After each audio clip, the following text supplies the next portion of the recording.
To be in control of my life soon. All the negativity, man, I'm immune. I don't really need a mask with all I've been through. I've been making changes for the ages. 5, 10 year plans are contagious.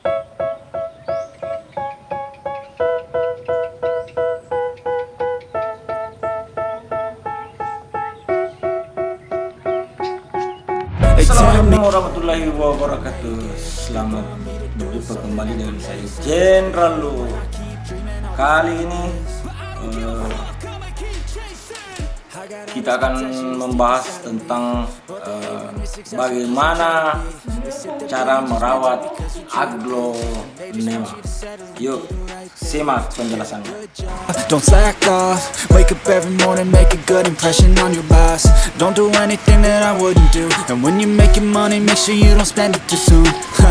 Fuck that, I'll do what I wanna do. I got a different path from everyone and that includes you. Who are you to tell me how to live life? Jadi sekarang ini kita lakukan pembersihan di daun aglonema ini. Jadi kita lakukan pembersihan untuk daunnya ini, dilakukan itu minimal 2 kali dalam 1 minggu. Jadi seperti ini. Bahan yang digunakan itu terserah Bapak Ibu. Jadi yang saya gunakan sekarang itu adalah susu. Jadi saya memakai susu untuk membersihkan aglonema ini.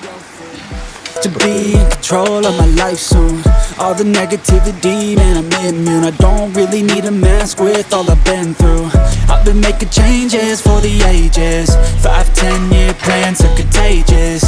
I attack that shit, I'm tenacious. And if you ain't, get the fuck out of my way.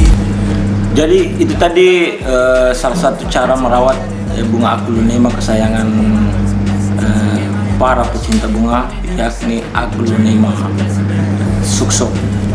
Jadi dalam perawatannya itu bunga suksong setiap 2 minggu sekali minimal itu dilakukan, diupayakan untuk membersihkan setiap helai daunnya agar tetap kelihatan bersih dari beberapa kotoran yang ada di helai daun tersebut. Jadi para pecinta bunga yang saya cintai, tanaman aglonema ini itu berasal dari tumbuhan tropis, yang artinya bahwa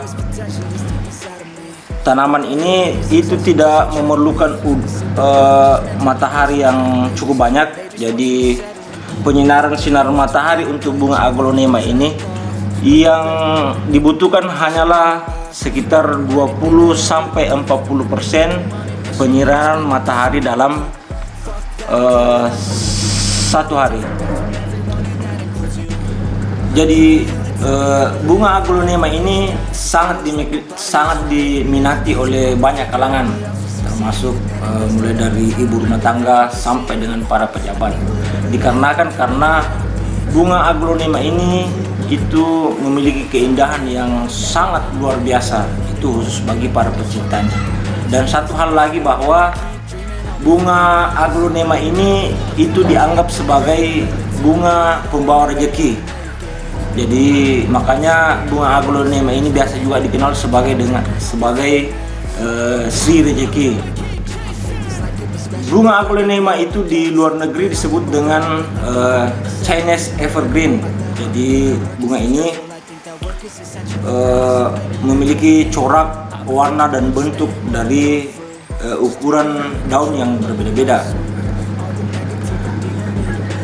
Aglonema sendiri itu bisa ditempatkan di mana saja di dalam ruangan, di dalam rumah, baik itu di teras rumah, di ruang tamu, di dalam WC, di dalam dapur, itu tidak jadi masalah. Yang jelas bahwa bunga aglonema ini itu harus terus dirawat sehingga aglonema dapat tumbuh dengan subur. Jadi para pecinta bunga yang saya hormati, jadi untuk tanah yang saya pakai ini itu berasal dari bekas gergaji kayu. Jadi ini adalah bekas gergaji kayu yang sebelumnya sudah saya lakukan fermentasi. Jadi yang saya pakai itu adalah bekas gergaji, kemudian saya fermentasi memakai EM4, ya, EM4. Jadi itu yang saya pakai. Seperti yang sebelumnya saya jelaskan bahwa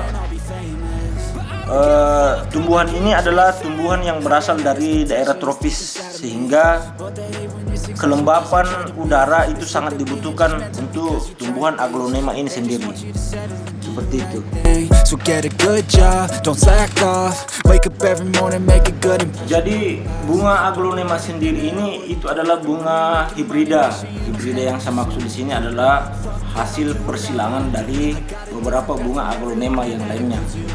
Kalau bunga aglonema sendiri itu dia berwarna hijau, tapi karena dilakukan persilangan, perkawinan, sehingga kita bisa membuat hasil persilangan seperti bunga merah yang saya maksud ini. Salah satu bunga yang ada di sini itu adalah bunga aglonema succom. Tentunya bunga aglonema ini pasti membuat Anda tergila-gila, karena jenis aglonema merah yang satu ini siapa sih yang dibuat tidak terpesona melihat seluruh permukaan daun yang berwarna merah terang? Ini sebenarnya seperti ini, ya kan? Jadi di pinggiran aglonema merah succom Jepang ini seperti ada bingkai berwarna hijau, ya seperti ini di pinggirannya, seperti ada bingkai berwarna hijau, ya seperti ini. Dia ada bingkai berwarna hijau. Jadi inilah kelebihan dari bunga succom Jepang itu sendiri, ya seperti ini. Ada berwarna hijau, seperti ada bingkai di dalamnya. Nah, kemudian kehadiran warna merah yang hampir menutupi seluruh permukaan daun ini karena aglonema succom ini memiliki klorofil atau zat hijau daun yang sangat sedikit, seperti ini. Ya. Oke, seperti itu penjelasan saya tentang aglonema succom. Jadi para pecinta bunga, dalam merawat aglonema itu sendiri itu perlu perhatian khusus dan sangat gampang. Jadi cukup yang Anda ketahui bahwa bunga aglonema sendiri itu adalah bunga yang berasal dari hutan tropis, sehingga dalam penyiraman matahari itu cukup 20-40% dalam sehari. Penyiraman yang dilakukan itu cukup dilakukan 1 kali dalam 3 hari, sehingga pertumbuhan bunga ini itu cukup bagus, dan juga bagaimana akarnya bisa tumbuh itu dengan baik. Yang perlu Anda ketahui itu jangan memakai tanah, Jadi yang perlu Anda pakai itu adalah cari bekas gergaji yang kemudian ditambah dengan pupuk kandang, agar supaya tanaman ini cukup tumbuh dengan subur dalam kelembapan udara yang cukup bagus. Terima kasih, seperti itu penjelasan saya. Wassalamualaikum warahmatullahi wabarakatuh.